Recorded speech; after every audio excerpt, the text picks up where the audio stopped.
All right, this is the City of Port Allen regular meeting of the Mayor and the City Council, date Wednesday, February 14, 2024. City Council Chambers, third floor, City Hall. Address is 375 Court Street, Port Allen, Louisiana, 70767. It's now 5:39 p.m. Each member must decide before entering the council chamber which agenda which you comment on. If they're not seated in the chambers when the agenda item is heard, they will be notified by an officer at the end of the council chambers to address that agenda item. I only have two people sign up, Darryl Tools and Gary Joseph. All right, agenda, please silence all electronic devices. Agenda item number 1, call for order. Agenda item number 2, stand for the pledge.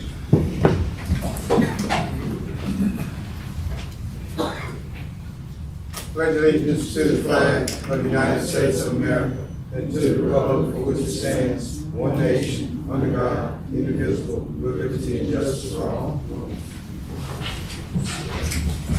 Agenda item number 3, roll call. Mr. Brown? Here. Ms. Gordon? Here. Mr. Hubble? Here. 10, 2024 minutes. Second. I got a motion by Councilwoman Lacy, second by Councilwoman Gordon. Any objections? Hearing none? Mr. Brown? Yes. Ms. Gordon? Yes. Mr. Hubble? Yes. Ms. Lacy? Yes. Mr. Riviere? Yes. Item passed. Agenda item 5, approval of the amended minutes of the December 14th, 2023 meeting. Motion. That's actually supposed to say 22. City 14, 2022. 22? Yeah, it was discovered during the audit. A couple items were left off that were actually carried in the meeting, but were not included in the actual minutes. Oh, okay.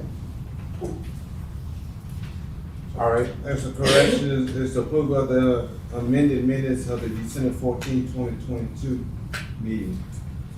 I don't know what it was, but Entertain the motion? well, I don't know what it was, but I'll make the motion. Okay, it was just the two items approving the wastewater treatment dewatering box Oh, okay. and the contract of the generator award. Pump station. Okay. Yeah, Okay. pump station generators. Both items passed, and then. Okay, I just want to refresh my memory what it was. Listen, We got it. it was a miscommunication. You can see our current clerk is not with us, so Okay. it's okay, fuck. Mhm. It's not me. I move. I second it. I got a motion by Councilman Brown, second by Councilwoman Gordon. Any objections? Hearing none? Mr. Brown, Yeah. Ms. Gordon, Here. Yes. Mr. Hubble, Yes. Ms. Lacy, Yes. Mr. Riviere, Yes. and carries. All right, Council, I have 2 amendments to the agenda tonight. The first one is, item number 5 should read, well, be 5A. Well, We just did that. we just did it, okay. And the other one is need an amendment after item 13 to consider an ordinance number 2 of 2024 to amend the general fund of the city of Port Allen in the police department's vehicle capital outlay line in the amount of $156,500 to cover the cost of vehicles purchased that carry over from prior fiscal year. So this would be agenda item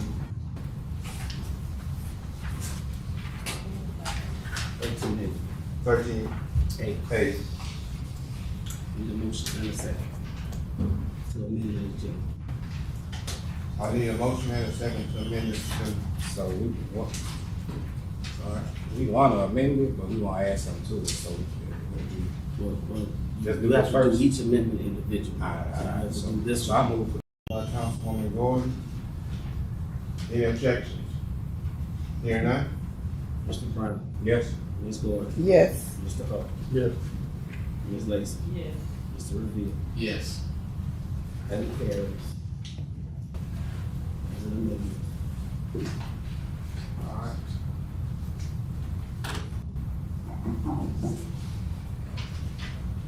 You guys want for the redistricting? Yes, Mayor. As was advertised in the newspaper, there is a hearing, public hearing set tonight for the redistricting ordinance. So we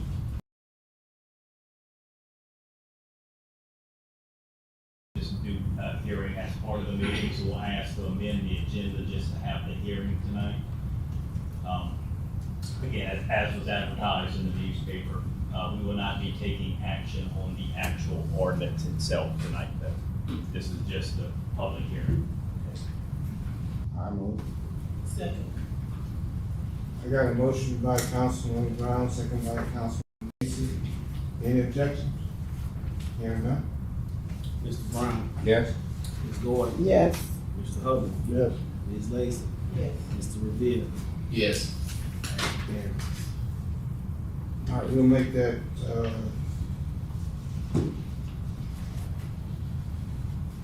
17, Put it up. 17A, after alcohol license. I would put it 7A. Did you want to put something on 7A? I didn't hear it. 7A is fine. Okay. Again, yeah, let's put it as 7A, so in case people are here just for that item, they can, get their business done and leave. Along that lines, council members, we do have an agenda item, 16, condemnation proceedings. One of the properties that were noticed for condemnation is 434 Michigan Avenue. The owner was served with a notice to show up at the meeting, and the owner is here. However, the notice was not received within the 10-day period prior to the meeting. As a result, I've asked the property owner to elect one of two options. One is that she can go ahead and proceed with the hearing tonight because she has gotten notice of it. It just wasn't within the time period. The other option is that she can go ahead and defer this hearing until the March meeting. And I think the property owner would like to defer to the March meeting. Is that correct? Yes, sir. Can you come up and yes, identify yourself and My name is Tammy Lesage. I own the property at 434 Michigan. I'd like to defer to next month. so Ms. Lesage, that would be March 13th. Okay, so we will, we just have that on the record now. We will send you a follow-up letter just confirming it for March 13th. All right. And that's all we need from you tonight. Thank you. Thank you. You got address? Yeah. You got address, Mr. Sage? Sir? Address? So we can send notice? Mailing address, Yes, ma'am. 559 Georgia Avenue. All right, thank you. Thank you.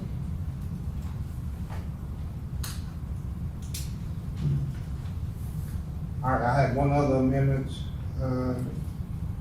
Consider a resolution to apply for the LCDBG Public Facility Program for fiscal year 2024. Do that after item. Make that 8A.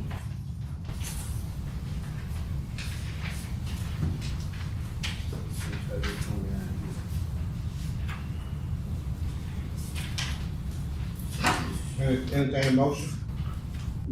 Move. Second. Motion by Councilman Riviere, second by Councilman Brown. Any objections?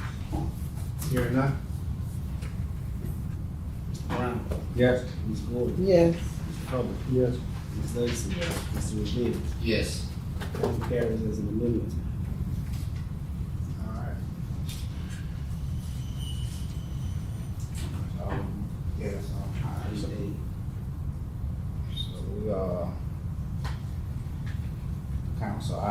like to amend the agenda in regards to Dana Hayes, cosmetology teacher. I might need some, I need some. Councilman Academy. Academy, that you could definitely introduce, you know, speak the words. I was going to Apple and stuff. Okay, so. But this was supposed to be on our agenda item for this meeting, but somehow you didn't make it on here because we discussed it in January to put it on February meeting. And, it was omitted off. It was not included because there was a little further investigation in the interim to clarify exactly what we're trying to do. However, in the event, since the council has indicated they want to amend it, the amendment should read, consider authorizing Mayor Lee to enter into a cooperative endeavor agreement with Ms. Hayes' organization to facilitate grants to cover, what is it, hair, cosmetology classes for public school students in the West Baton Rouge Parish.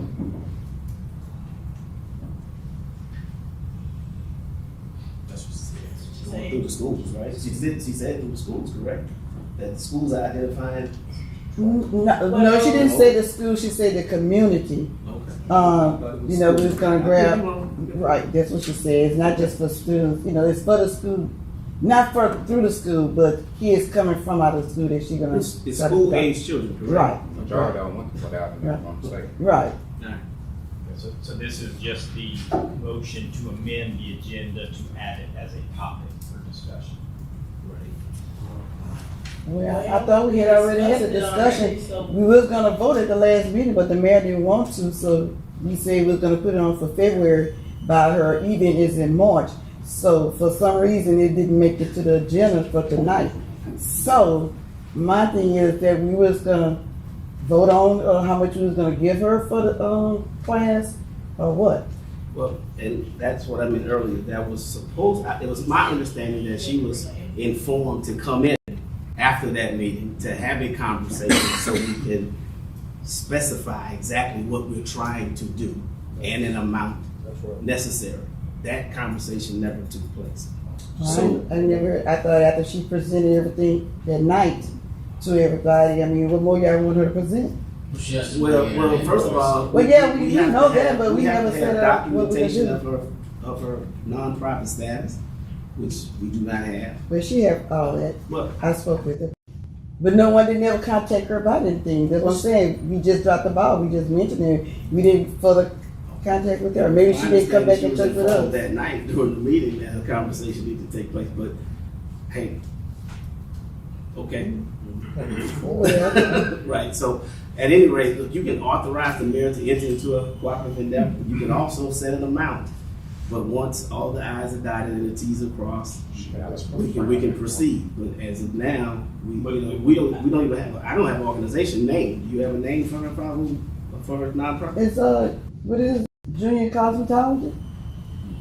That's what the name of it, Junior Cosmetology. So we need more information to draft, to draft the cooperative endeavor agreement. But again, the first step is you gotta add it to the agenda. Correct. To discuss it and take action on it one way or the other. So right now, we're just talking about to add it to the agenda as an item. And then it'll be added, assuming the council moves that direction, it'll be added as an agenda item. Because as of right now, there is no agenda item to cover that topic, so you have to create an agenda item to cover that topic. Well, at 14A. I think it was like $80 per child, for, and she wants to do between 20 and 30, children. But she was over here today, she was doing, training at BRCC. So I don't know if she was able to make it back over here because of the traffic or what, but she said she was gonna try to come back. Yeah, I'm gonna see if, she can. So we have a motion to amend? The agenda to Make a discuss. motion. No, I just, well, I motion, cause, I got a motion by Councilman Brown, second by Councilman Lacy. Any objections? Hearing none? Mr. Brown, Yes. Ms. Gordon, Yes. Mr. Hubble, Yes. Ms. Lacy, Yes. Mr. Riviere. Yes. Item carries as an amendment to the agenda, item 14A.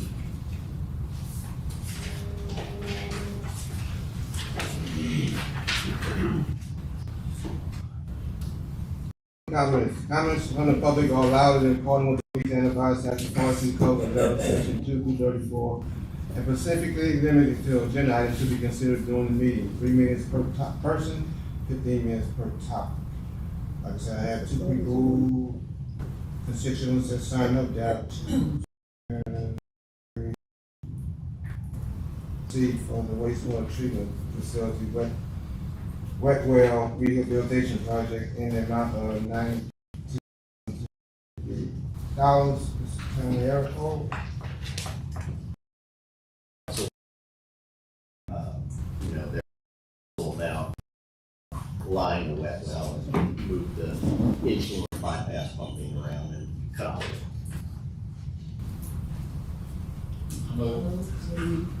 I got a motion by Councilman Riviere, second by Councilwoman Lacy. Any objections? Hearing none? Mr. Brown, Yes. Ms. Gordon, Yes. Mr. Hubble, Yes. Ms. Lacy, Yes. Mr. Riviere. Yes. Item carries. Thank you. Stand item 7A, public hearing to hear about the redistricting map for the city of Port Allen. Is Mr. Farley? He's not. Okay, anybody wish to speak on the, And if anybody wants to speak, that's fine, but I'll set this up. Council members, if you recall, you've already adopted this same ordinance twice now. When the plan was submitted to Secretary of State and the Registrar of Voters, it was realized that the annexed portion of the of Court Street was not actually included in any of the districts. At the time the census was done, the census was completed and sent to the President of the United States in 2021. And again, that's based on data from 2010 to 2020. When the census was done, of course, there were 0 people living on that tract of land. So nothing of what has happened to date affects any of the numbers of the census. It doesn't skew any of the population figures or how the districts were balanced by the demographer. This is simply to take what was at the time of the census a completely vacant raw tract of land and add it into the city council district of which it abuts. So just to be safe, we're going through the process again, just to have that tract of land, the annexed tract of land, officially included in the description of the voting district. Is it 4? Yeah, I think it would. And how many people proposed to move in? 500 houses.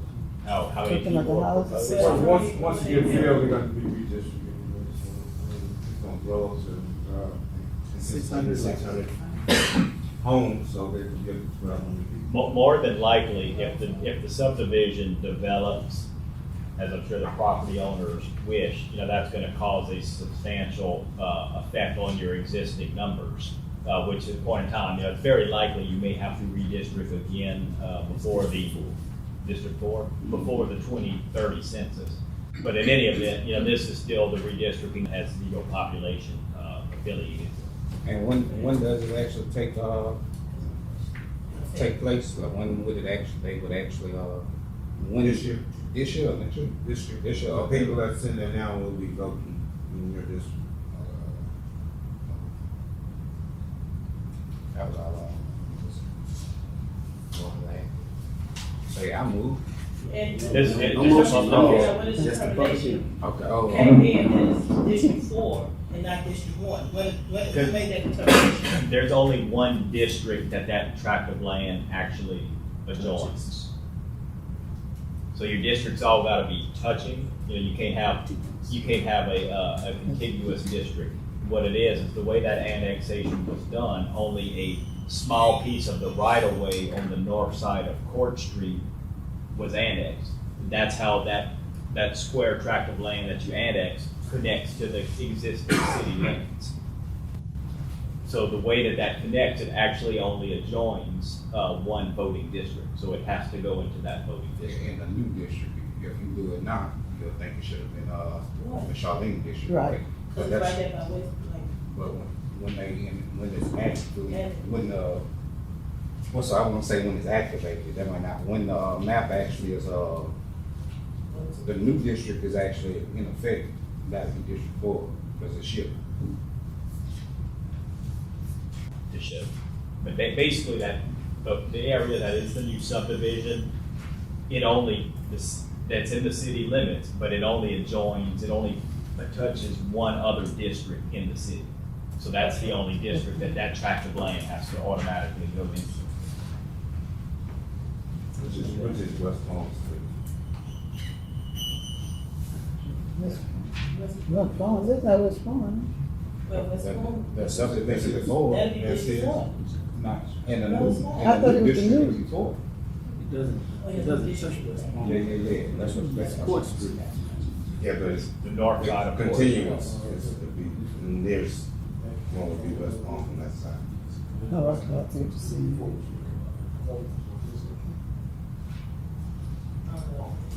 I have to see it. I'll show it to you. I done studied this many times, so I really have to see it. If that's correct. You can get this one, it's free. Well, we're gonna have another hearing, next month. This is just a public hearing, and no one from the public, want to comment on that for the public hearing. And, we re-advertise the newspaper for the next city council meeting. Okay. All right, agenda item 8. Consider Chief Hicks' recommendation to hire the following: Adrian Buchanan as step 112, grade B, $44,101.05, and Marcellus Field as step 112, grade B, at $44,101.05. Chief? Good evening, how y'all doing?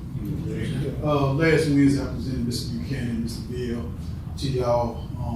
Like I said, the interview went great. They passed the matrix, they're seasoned officers, post-certified officers. So all that we have to do is come in and learn the city, learn our system. I think they're gonna be a great asset to my department.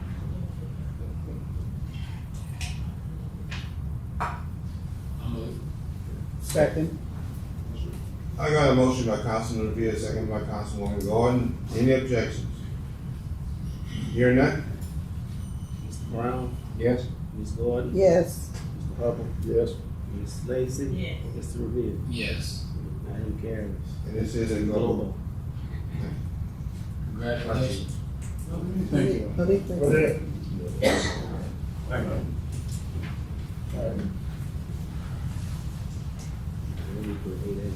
Agenda item 8A. Consider a resolution authorizing the mayor to apply for the LCDBG Public Facility Program for fiscal year 2024. Mr. Yeah, thank you, Mayor. It's actually 2 grants. One is the CWEF grant, which is strictly a water one that we have done every year for quite some time. And I discovered that we used to specifically say, hey, we're doing exactly this, and now we've discovered that the funding isn't affected if you say we're gonna do water improvements. So that's how we're gonna word it, and then obviously if we get the funding, we'll apply it to whatever is the most critical problem at the time. The second one, and both of these are, like the mayor said, administered by LCDBG, is LGAP. That's one that is more generic in nature. It doesn't have to be water. In the past, we've used sewer. Y'all all know that we have more sewer needs than we have money, so anything we can do for sewer. And if if you got any questions. They're typically on the order of about 50,000, but it just depends on how much the legislature allocates. Let's continue to get some assistance. Let's continue to apply. I'm motion. I second. Yeah. Are we gonna do this separate item or? This is a resolution authorizing application. For both grants. Right. All right, I got a motion by Councilman Brown, second by Lacy. Councilwoman Lacy. Any objections? Hearing none? Mr. Brown. Yes.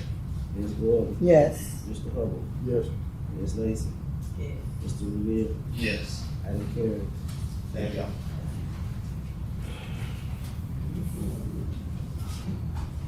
Then item 9, consider authorizing Mayor Lee to advertise for open positions in the fleet maintenance and the roads and drainage department. And Council, just like I advised you, we do have 2 open vacancies. One person in fleet maintenance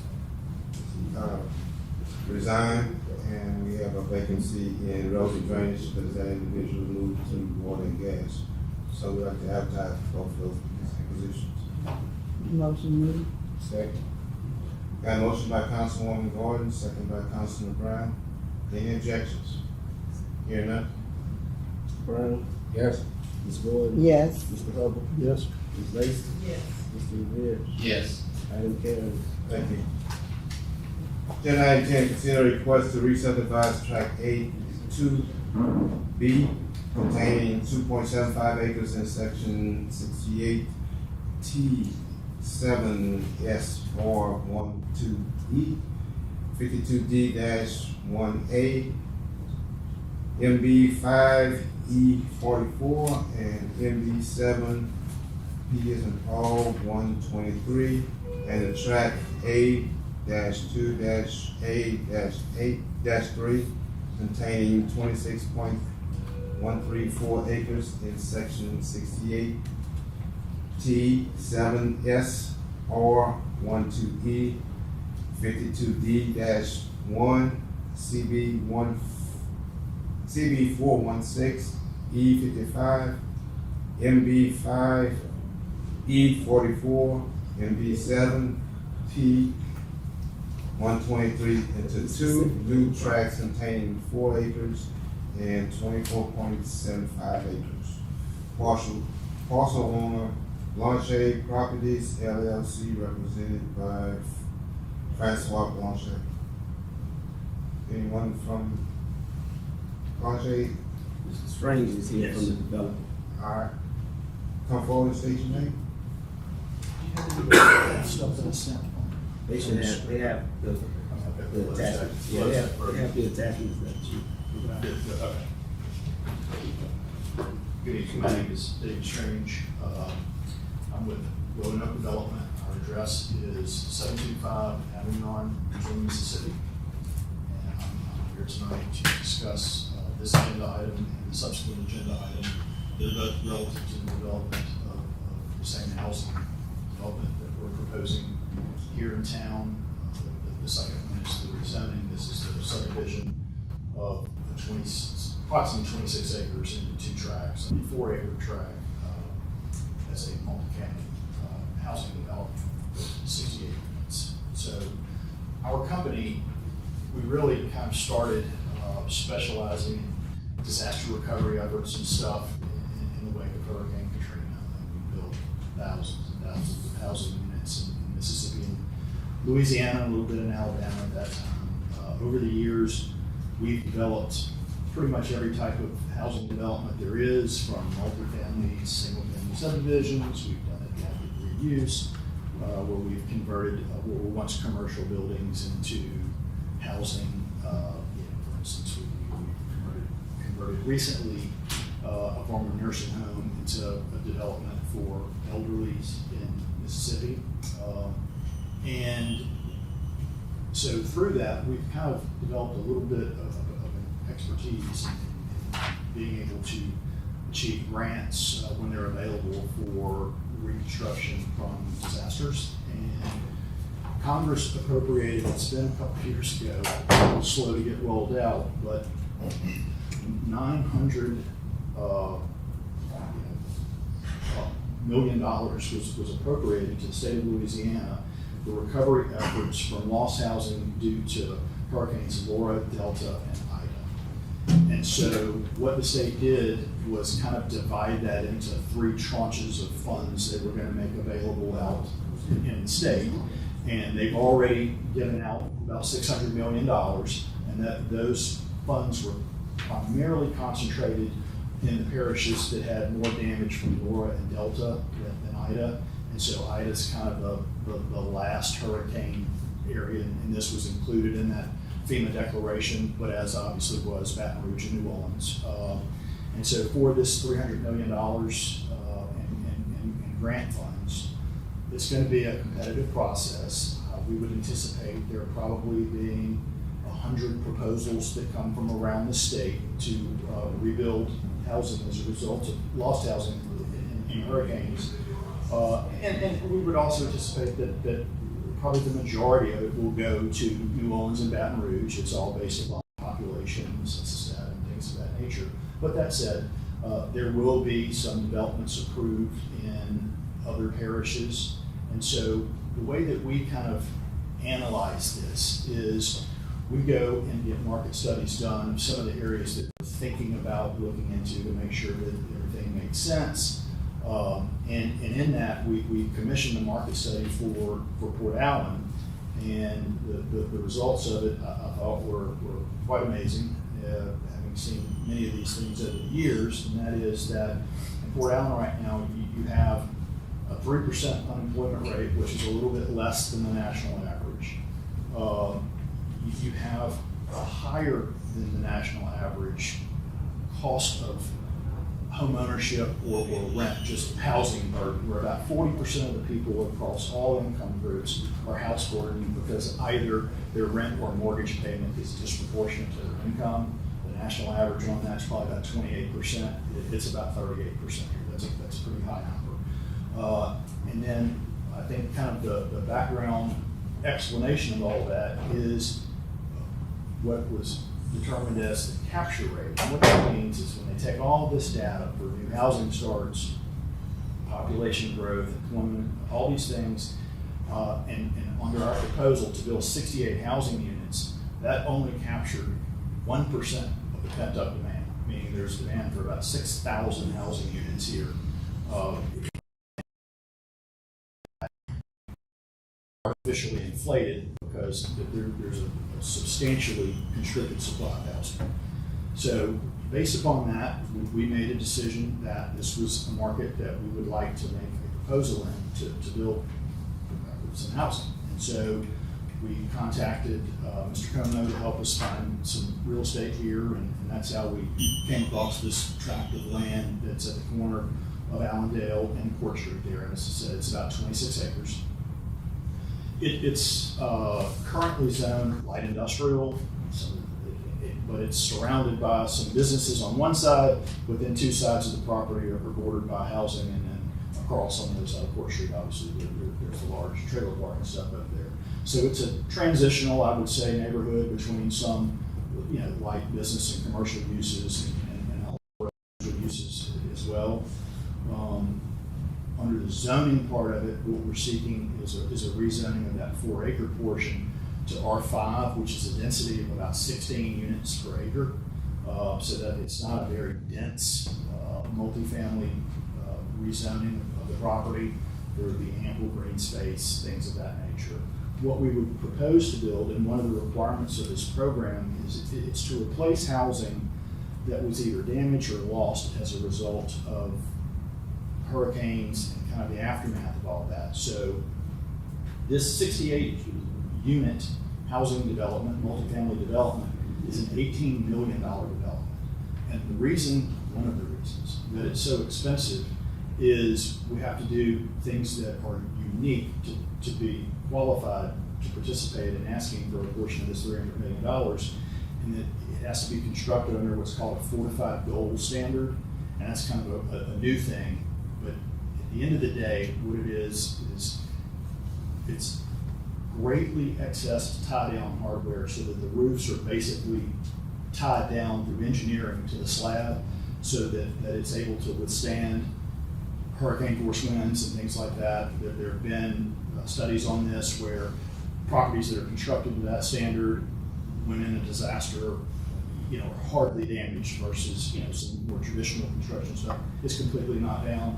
All the windows and doors have to be hurricane impact resistant, not just wind rated.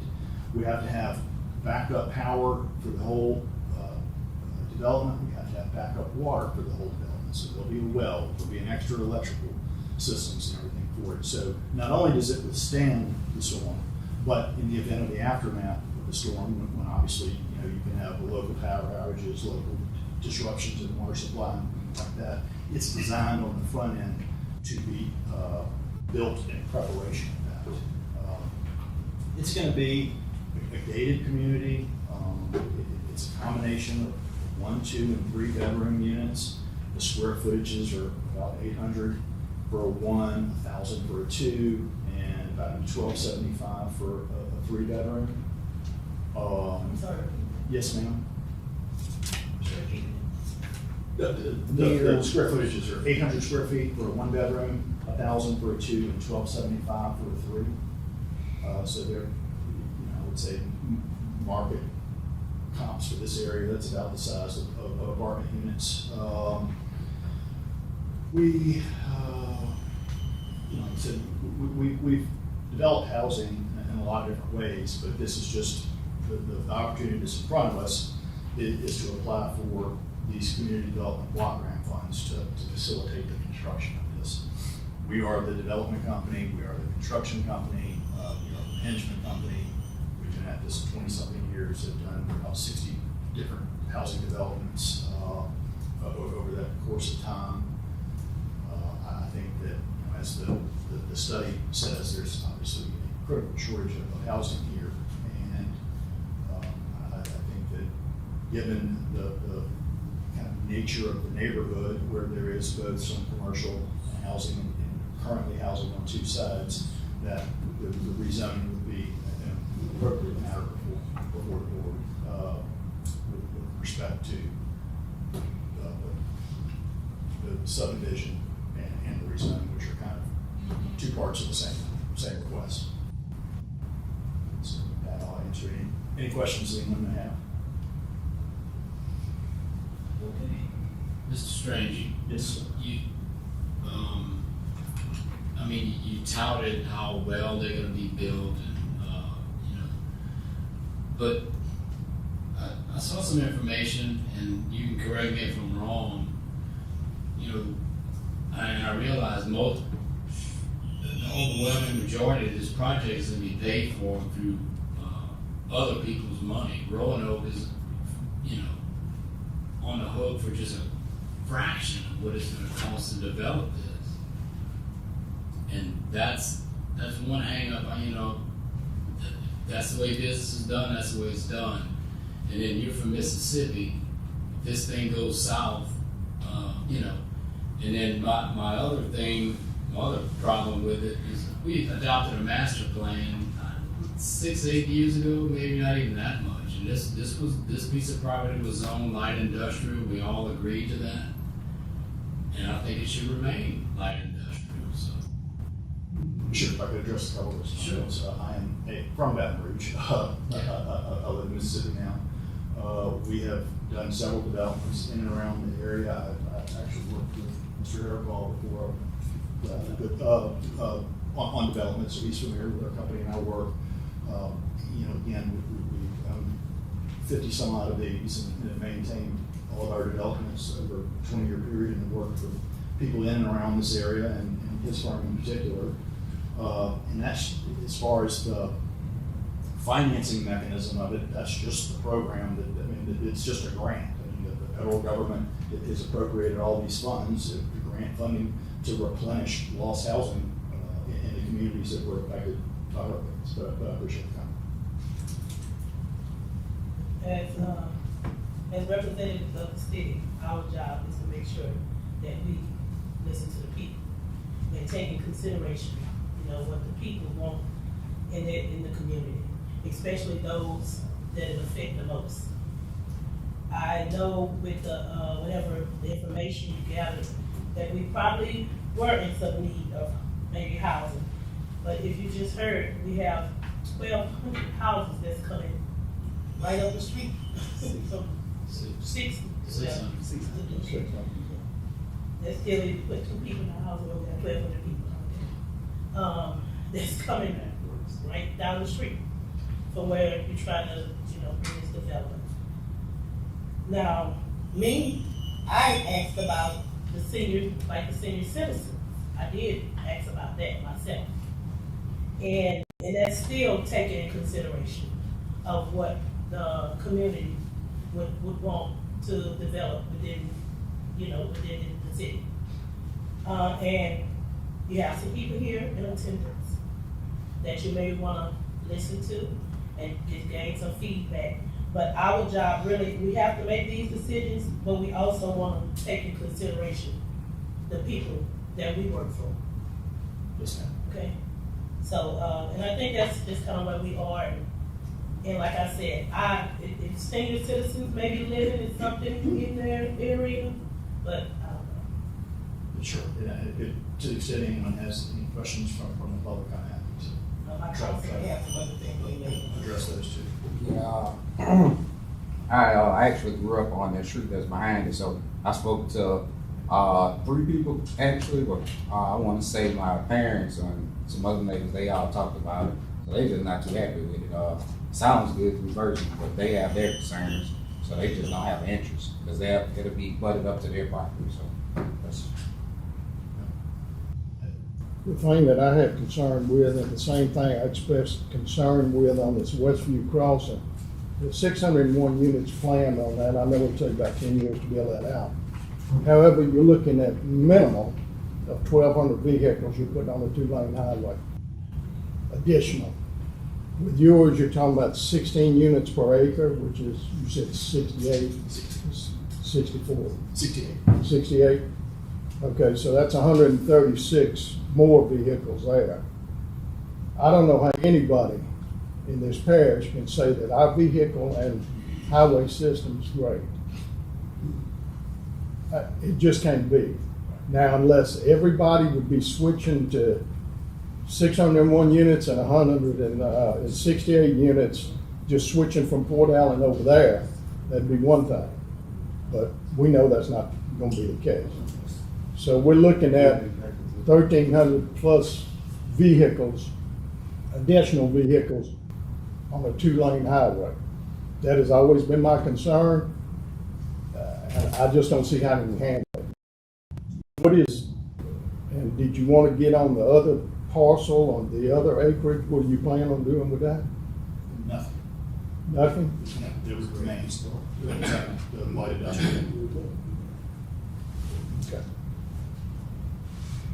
I'm with Boulanger Property. My son's not here, but I'm following out of Boulanger Property. I own that with my son. What's your We name? bought the property. We knew it was some commercial. What's your name? My name is Renal. My name is Renal, R-E-N-A-L-D. Okay. We bought the property, we cleared it, and we weren't looking for nobody to sell the property right away anyway, and they just came to us. And when my son told me that somebody was looking to buy some property from us, and he told me it was some like apartment complex, I told him right away, without even considering anything, I said, that's probably not gonna work. And my son said,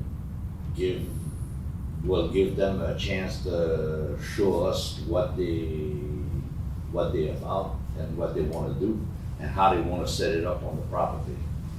So we listened to them, they showed us the drawing, they showed us, we saw some views of properties that they did in the past, and it changed my mind. Because what I saw on what they're doing is a first class deal, and I think Port Allen could use that. And I understand, like I said, I was against that because I'm a commercial guy. I don't like to deal with residential as much, but But sometimes it is what it is, and the way they design it on the property is not affecting the rest of the property. We still got access on both sides of those business, we still got two access to do whatever we wanna do with the rest of the property. Warehouse or, just whatever, whatever we can find to do with it. So I was really happy with the way they presented themselves, what they designed. I was surprised to see that they would be interested in doing that in Port Allen. And another thing, there's a lot of people that works in West Baton Rouge. They all coming from Livingston, Baton Rouge, they coming from all over. They don't have a place to stay in Port Allen. They don't have a place to stay around. The housing is not here. So they come, earn their money in West Baton Rouge, then they cross the bridge and go spend their money in Baton Rouge. Nothing's left for West Baton Rouge. So that's another thing to consider.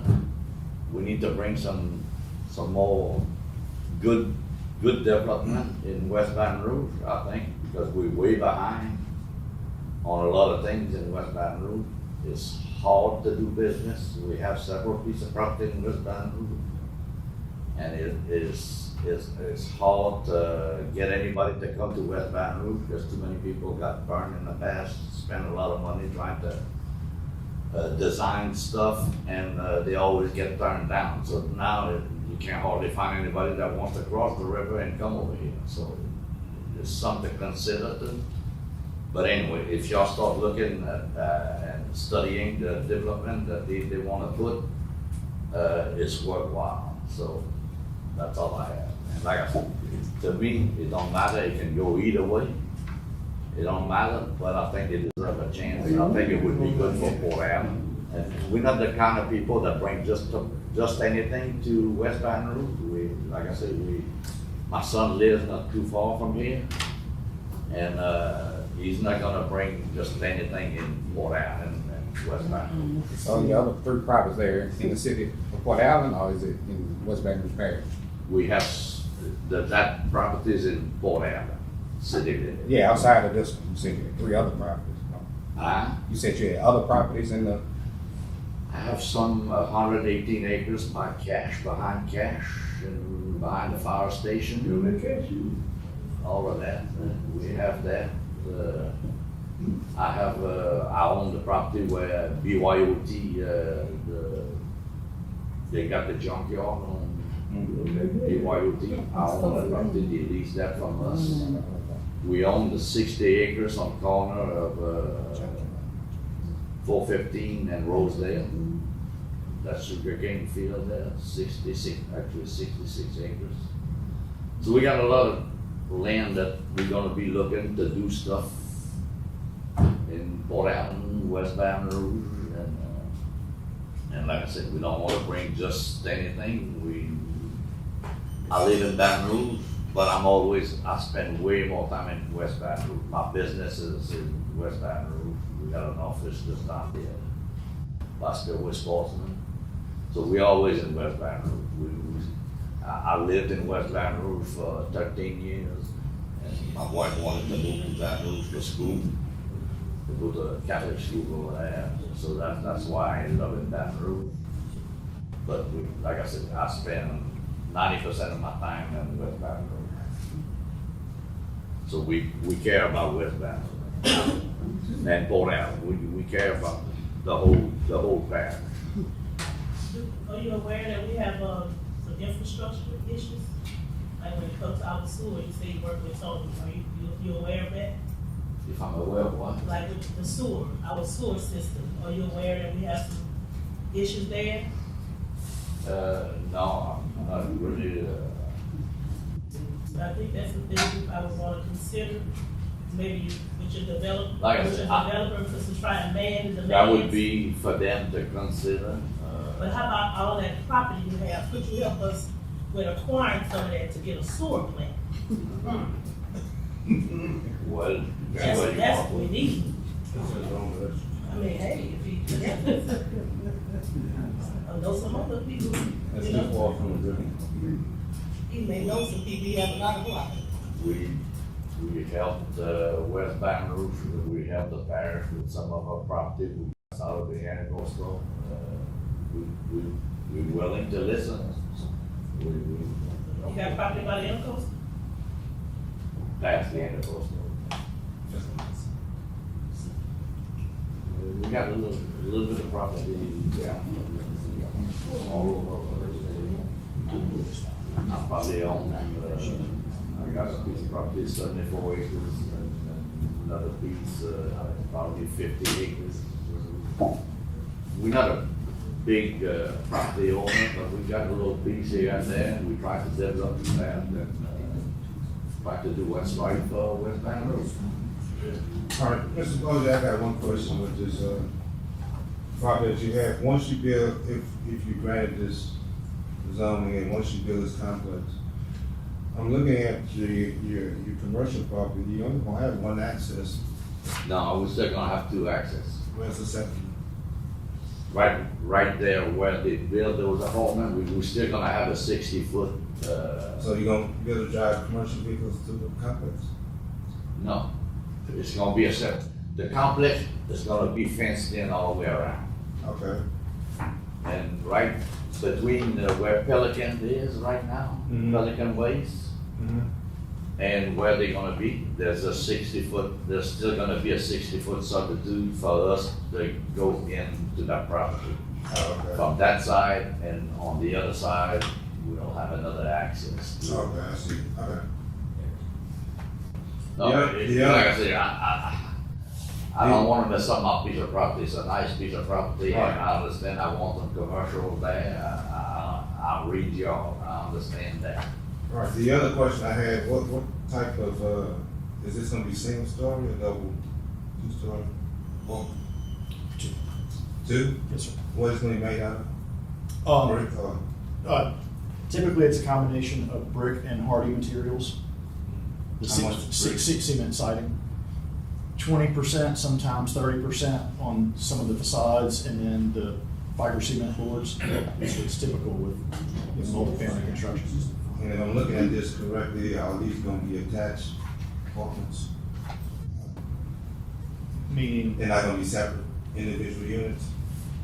it's like the 16-plex building. There's, I think it's two different buildings. yeah, it's a couple different buildings. Right. So it's gonna be a firewall between each apartment? And sprinkler system.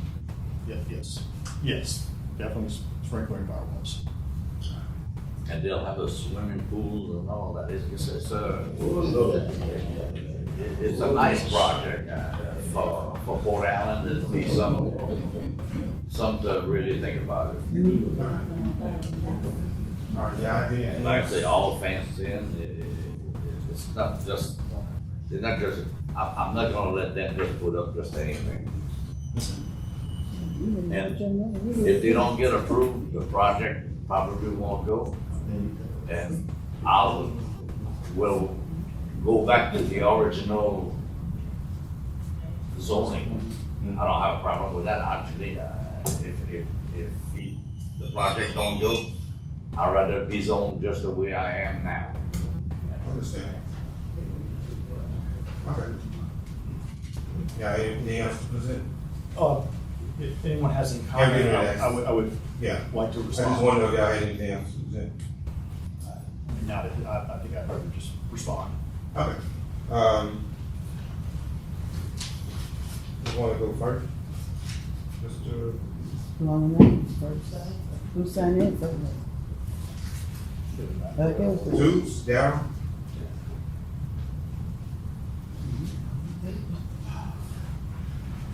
Thank you, Mr. Barrett and Council. I think he gave a poor representation of what's really over there. You stated on the street that you had people was on the backside. Well, the trailer parks he's speaking are down the road. There's two subdivisions right at Annandale. There's West Palms Estates and the one off of Melissa. I don't have the name. That's that garden. Okay, so we got those. Okay, you got 601 houses coming down the street, as it was stated before by infrastructure road-wise can't handle what you're trying to do. Infrastructure drainage-wise can't handle what they're trying to do. Not to mention that bridge that's between the new development down by the paramedics place. Something's gonna have to be done with that. And I heard there was mention of a sidewalk going from Highway 1 to 415. At any time, you can maybe see 2 people walking on it. Wouldn't increased lighting, better traffic, and improved drainage. I know just in the 12 years I've lived here, I live on West Palm Estates in the corner, that the water is draining higher. It doesn't drain in the back of my house. It pools. So if they're gonna do what they're gonna do over there, is there consideration of what's on this side of the street? The drainage between the houses is very minimal. And they're gonna add more to it. And the sewer question came up. That's a good one. And I'm all for improving the city, growing it, doing whatever it takes to improve infrastructure. You know, I live here, hope to retire here. Well, I am retired here. But the particular project there took our whole neighborhood by surprise.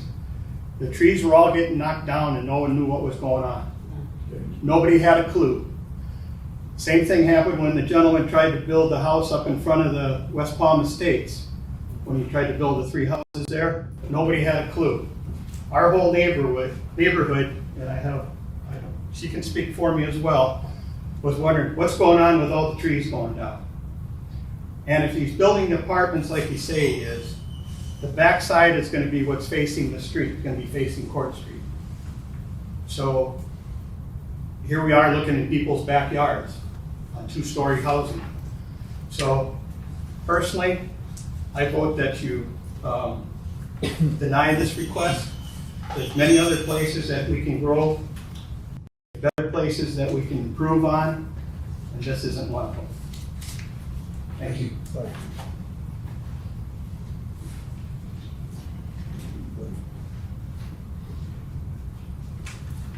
Joe, you want to comment on this one, or you want to comment on that? Good evening, Mayor, Council, Mr. Public.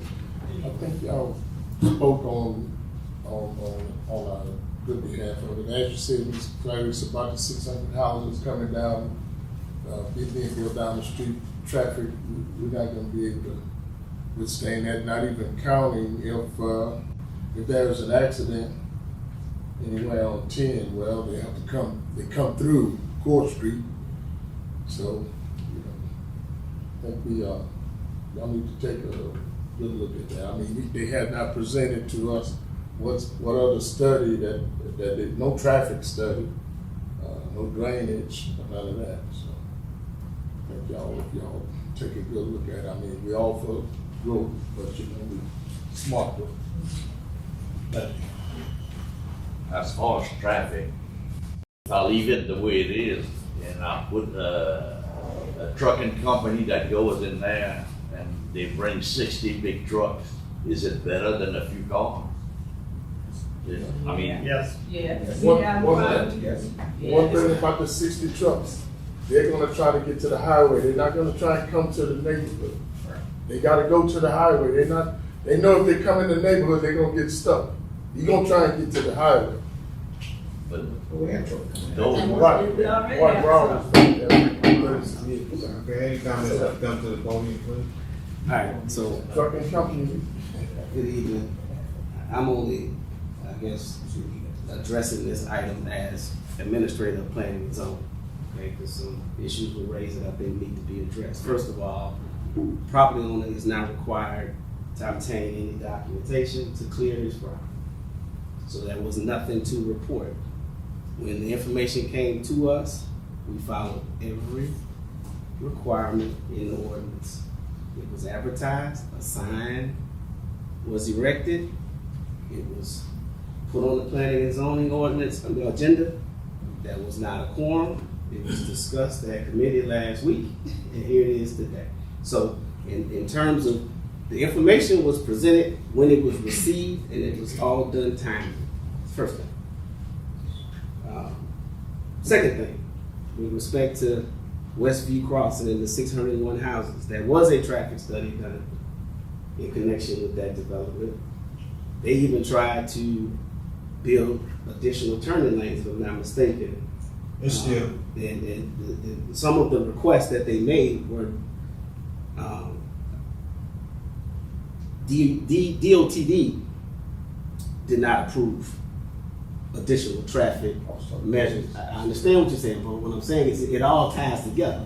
You mentioned in the 600 lot subdivision, I just want everyone to know that those developers did pursue a traffic study from DOTD, and DOTD did not rule that any additional infrastructure was required on Court Street. Court Street is the state highway, so anything that happens on Court Street has to go through DOTD.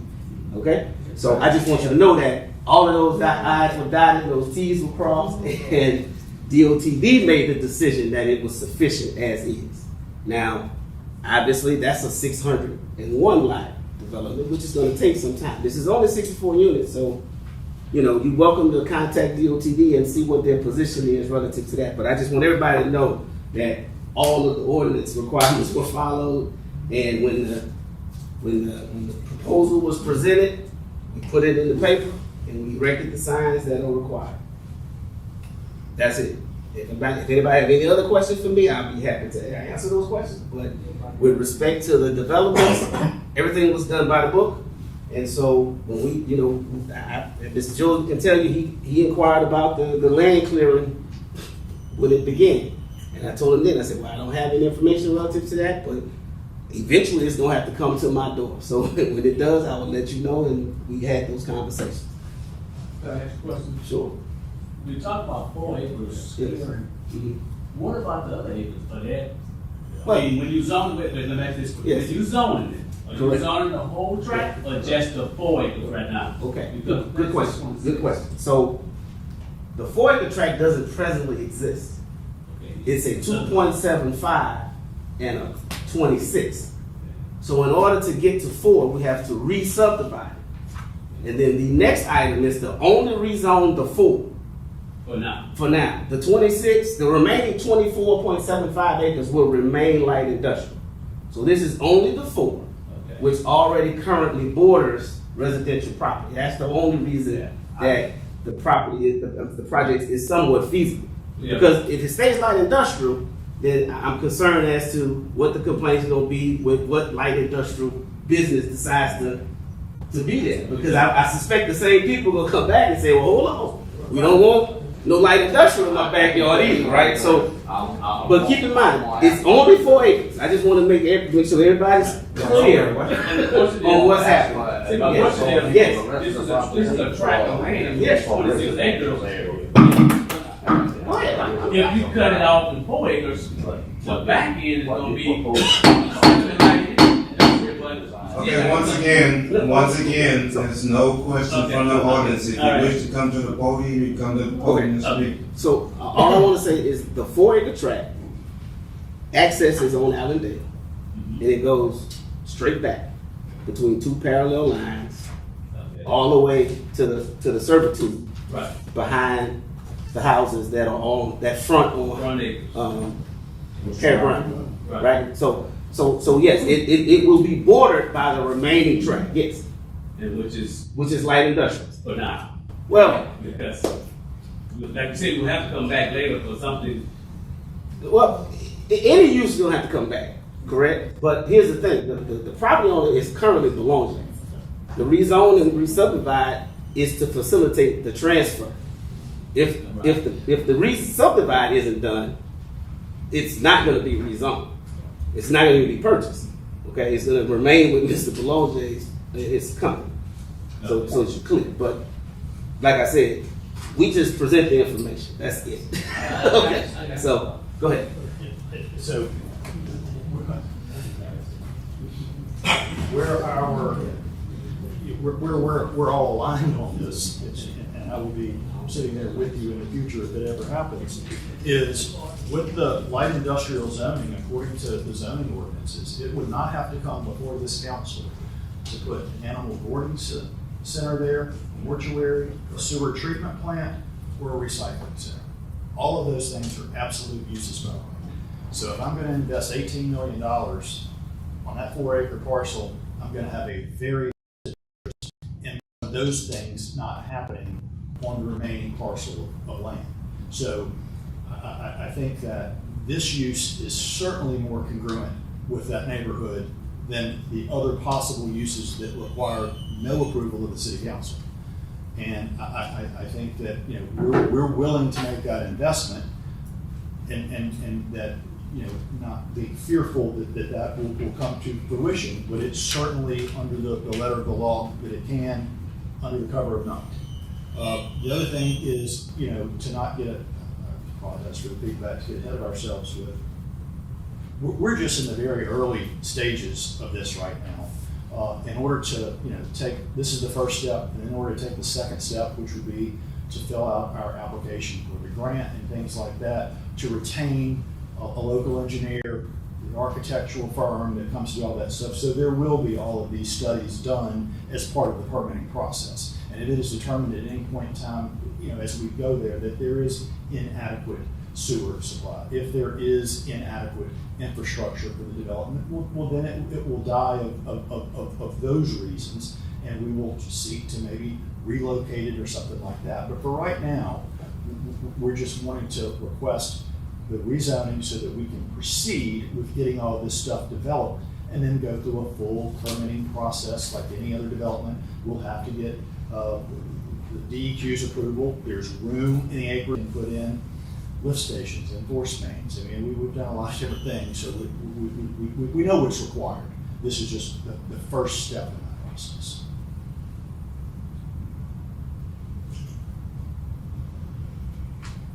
Any other question? I mean,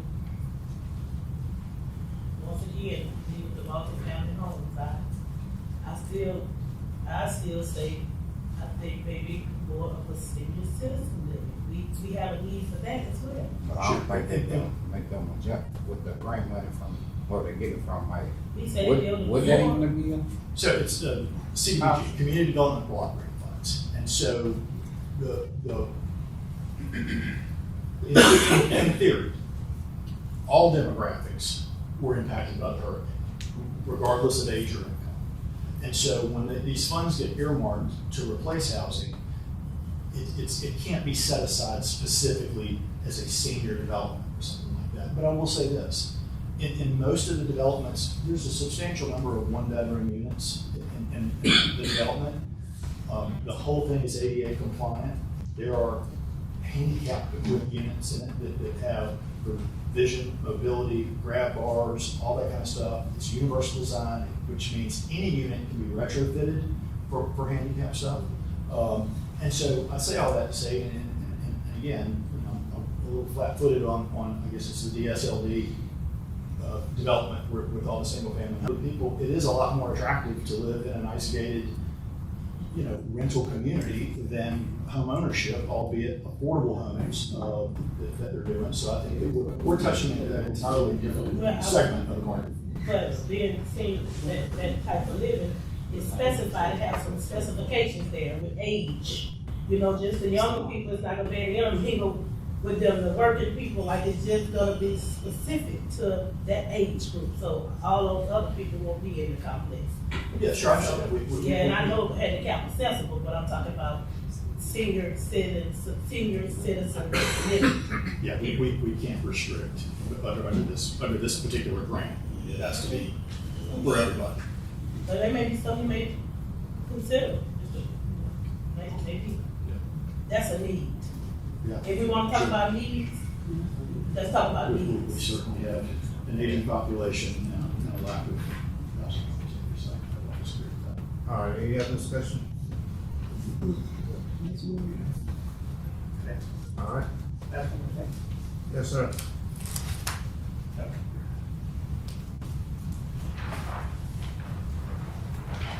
Just out of curiosity, what would the rents for these units be? 800 for one, 1,000 for two, and 1,300 for. That's what you said, the square footage was. No, the square footages are 800, 1,000, 1,275. So we have $800. Per one bed, yeah, then 1,000. I didn't hear you, what you say? How much is it? $800 for the one bedrooms, 1,000 for the two bedrooms, and 1,300 for the three bedrooms. And then for the amenities, I forgot to neglect a few of the other amenities. There's a on-site gym facility that's in the community, because there's a community building where the office manager has an office and the maintenance man keeps the maintenance equipment and everything within a community building. So I heard you said something about a pool, so was that gonna be a gated pool where only for the resident to use? Of course. Well, no, anybody can come in. Oh, Not of course, anybody can come in and get in the pool. No. That's what I'm asking. The whole community's gated. You can't Okay. get in with that. It's a kiosk system to get in. You have to live And then there. the other thing They're is, gonna get it. Yeah, that's what I'm saying, you got They'll to. get it. well, that has not been our experience when they're properly managed, but I understand. All right, if there's no other discussion, we'll entertain a motion.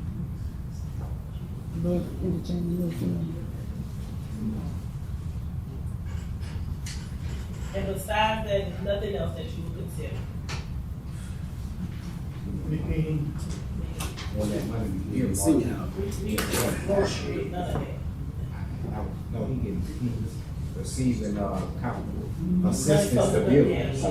yeah, we're just. What about you, Mr. Bowles? Nothing else you consider on that property that could really help some other things that you make us think about? We have one grocery store. I mean, there's some other things that we might. Let me tell you about a grocery store. Yeah, we've been trying to get a grocery store to come on this side of the river. Like I said, we got the perfect piece of property on the corner of 415 and Rosedale. We got 66 acres right there. We bought that 5 or 6 years ago. Like I said, it's hard to get anything approved in West Baton Rouge. And a grocery store got turned down, out of the Enego store a few years back by the parish. Since then, none of them wants to come on this side of the river. And the thing they tell you, there's not enough rooftop in West Baton Rouge to bring a nice grocery store. So you got to start somewhere. If y'all don't want rooftop, then y'all don't want a grocery store. And y'all don't want nothing else because nobody wants to come. That's the problem. They want rooftop. If you want a nice fancy restaurant, so you don't have to cross the bridge to go eat in Baton Rouge, then you gotta put rooftop first, then they coming. But otherwise, they're not coming. And like I said, we tried, we want a grocery store on this side, we're still working on that, but we gotta have rooftops. And that's what they tell us. And like I said, they're kind of skeptical about spending a lot of money trying to do studies and all kind of stuff, design and everything, and then they come to in the front of the council and they get turned down. So now they kind of skeptical, they backing off and they don't really want to talk to you anymore. That's why it's slow growing over here, because they always get turned down. So people don't want to spend no more money. They're gonna spend their money where they know they're gonna get approved. So that's the problem we got in West Baton Rouge. But like I said, I'm with you. I know that there's a need for a nice grocery store in West Baton Rouge. There's a need for a lot of senior citizen living too. There's a need for that too. We just have to find the right people. Like I said, we've been sitting, we wait to find the right people that can come. But like I said, they're hard to pull over here because they got hurt before and spent a lot of money trying to draw stuff and get turned down, and so now they go somewhere else. So. Well, let's see who we work on it. I'll see what I can do about working on it with you. My son, I'm not good at that. I'm not good with developing stuff, and my son always looks at that, and he's pretty sharp with that, and he's a lot younger than me, and he lives in West Baton Rouge. He lives on Rosedale Road, And he put that subdivision there where he lives, I don't know, Westwood Boulevard there. He got a nice subdivision there. Whatever he touched, it comes out good, so. Like I said, we don't wanna bring just anything to West Baton Rouge. And if, like I said, I was against, when I first heard about them, I was against, I told my son, I said, that's not gonna work. I didn't really want no residential, I didn't wanna deal with that. But after, like he said, we need to give them a chance, let's see what they're gonna draw and show us. And after they did, and we check on them and see their project that they've done in the past. I mean, there's nothing wrong, they deserve a chance. There's nothing wrong with what they're doing. They're doing a first-class deal. And there's not too many first-class deals in Port Allen right now. So I think y'all can use some of that. But we'll work on the grocery store. One day you're gonna get it. But we need rooftop. Yes, sir. Yes, sir. My name is Ronnie Como. I'm a real estate broker, commercial real estate broker, and what Mr. Bourgeon said is correct. I was on planning and zoning in St. Gabriel, Louisiana for 3 years. Have the same problem as you have here. It's not enough rooftops to move commercial into this area. It costs too much money today. And I understand that, and I'd be willing to help y'all find some businesses that will want to come here at some point in time, but it's not right now. The next thing about this development, I've worked for David for almost 20 years now. He does a beautiful job. He's got to keep these properties for years before he gets his money back out of it. And so he's gonna make sure this stuff is right. The next thing is, you all know right now, this country's in a world of hurt. People cannot afford to go out and buy a home today. Interest rates are way too high. People are not making enough money. They have to rent.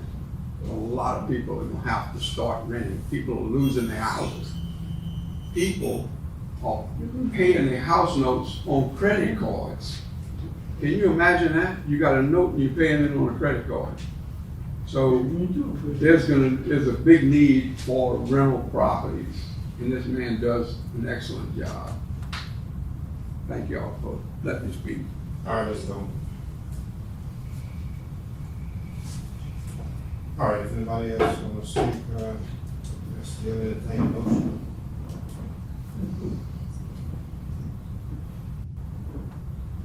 If no motion, we'll go ahead and take.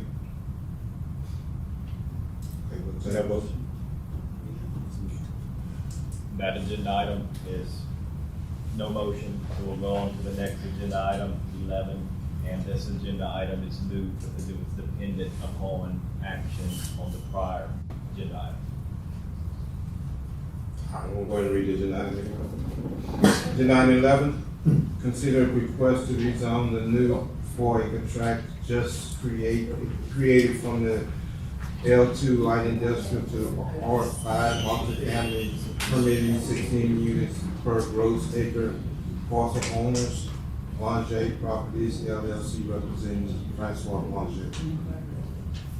And council, just as the attorney said, because we didn't rule or make a motion on number 10, then item 10, which was contingent to that, this item will also be. You can still go to the audience that on it, but there'll just be no action.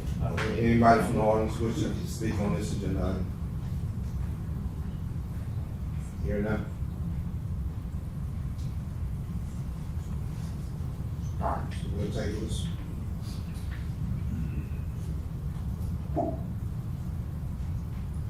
Okay, we go to agenda item 12.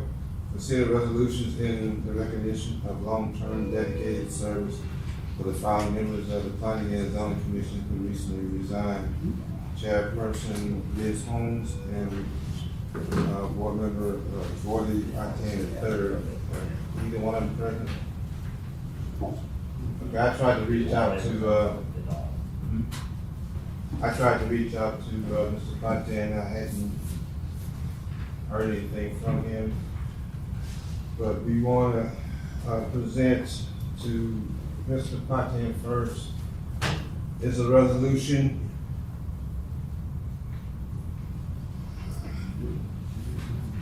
which reads, the mayor and the city council of Port Allen desiring to recognize the contribution made by Mr. Gordy A. Fontaine III to his community and to the city of Port Allen as a charter member of the Port Allen Planning and Zoning Commission with 16 years of service. And whereas Mr. Gordy Fontaine III contributions have made Port Allen a more wholesome place to live and have further and organized growth essential to the welfare of all our citizens. And now, therefore, be it resolved by the mayor and the city council of Port Allen in regular session assembled on the 14th day of February 2024 on behalf of the citizens of the city of Port Allen. Due recognition is hereby made by Mr. Gordy Fontaine III contributions to both the city of Port Allen and the parish of West Baton Rouge during his 16 years of dedicated service. And be it further resolved that a copy of this resolution be entered into the minutes of this meeting to commemorate the contribution of Mr. Gordy Fontaine III, 16 years of service, and the gratitude of those whom he served. And be it also resolved that a certified copy of this resolution be forwarded to Mr. Gordy Fontaine and his family and to the city of Port Allen Planning and Zoning Commission. The resolution is hereby adopted by the council in regular session on the 14th day of February 2024, signed by Mayor Richard Lee. This is a copy of the resolution which will be in the plaque and given to Mr. Fontaine. Also, we have a plaque from Mr. Fontaine that says presented to Gordy Fontaine, the third charter member, for his contribution to the city of Port Allen, the parish of West Baton Rouge, and the city of Port Allen Planning and Zoning Commission during his 16 years of dedicated service. And this will also be given to Mr. Fontaine.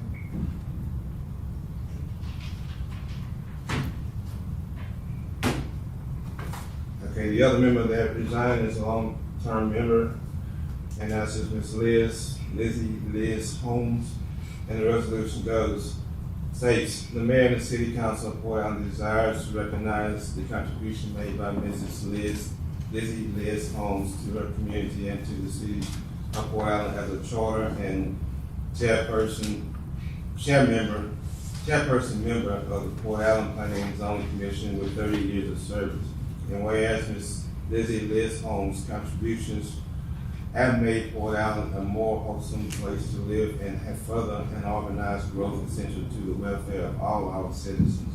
And now therefore be it resolved by the mayor and the city council of Port Allen in regular session assembled the 14th day of February 2024 on behalf of the citizens of the city of Port Allen. Due recognition is hereby Port Allen and the parish of West Baton Rouge during her 30 years of dedicated service.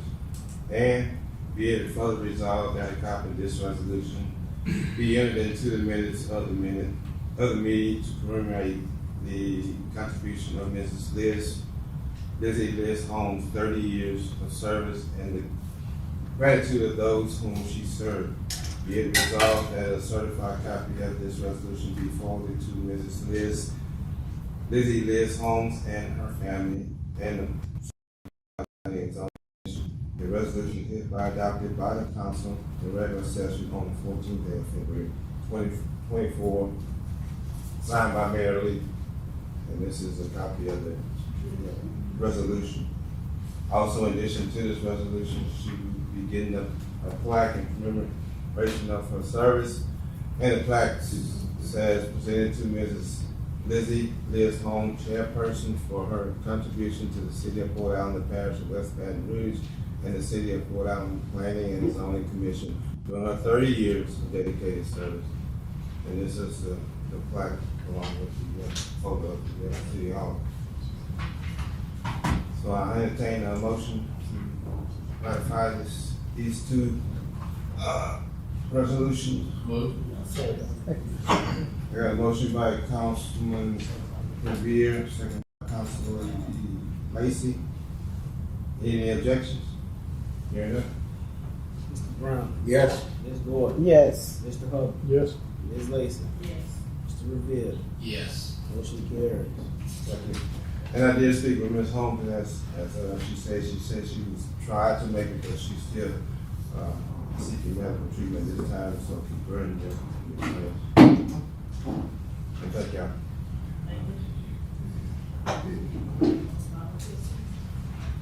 And while we speaking of Mr. We walking out. Walbro? Mr. Bro?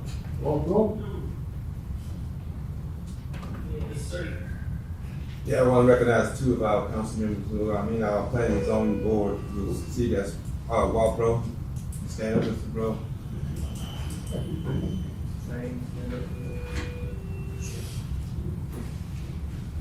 Thank you, gentlemen. Yes, like that. What is his name? What other gentleman's name?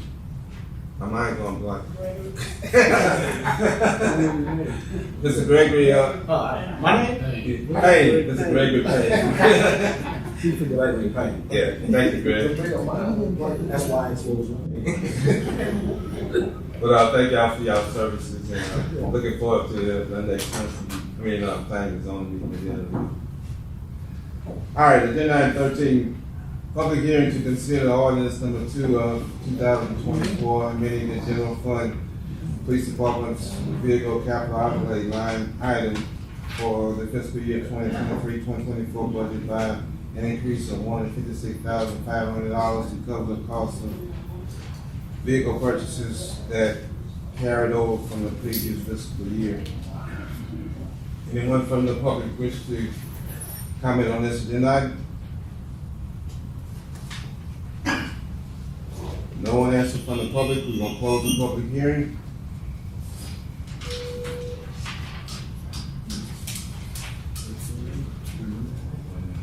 Agenda item 14A, 13A.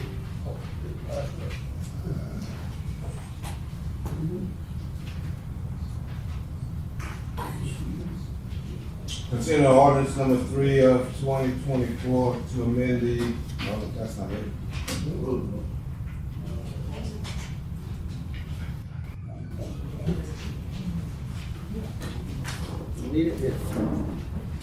Okay. Okay, consider an ordinance number, what is it, number 2? Number 2. 2024 to amend the general fund budget of the city of Port Allen and the police department vehicles capital outlay line in the amount of $156,500 to cover the cost of vehicle purchases that carried over from the prior fiscal year. Okay, so council, we discussed this at last month's committee meeting and council meeting briefly, and as you recall, we, with the supply chain delays in obtaining police unit vehicles, we've had several purchases that have carried over into the next fiscal year, starting back in 2020. And so, since Chief Hicks became chief in January of 2021, this amendment will not cause the total amount expended to exceed the total amount intended to be expended.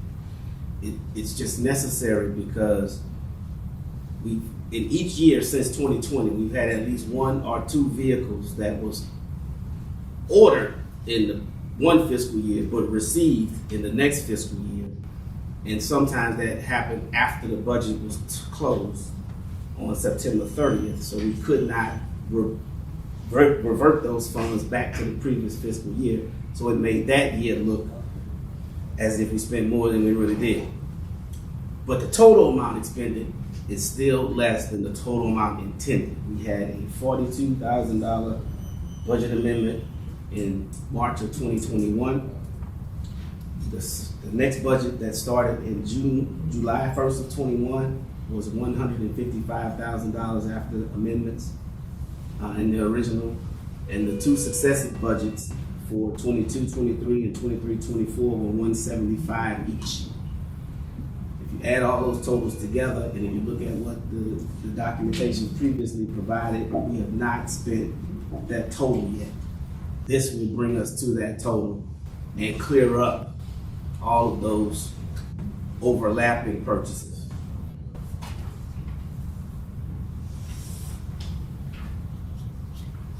Technically, we just reconcile our books, make sure. Sorry? Technically, we just make it.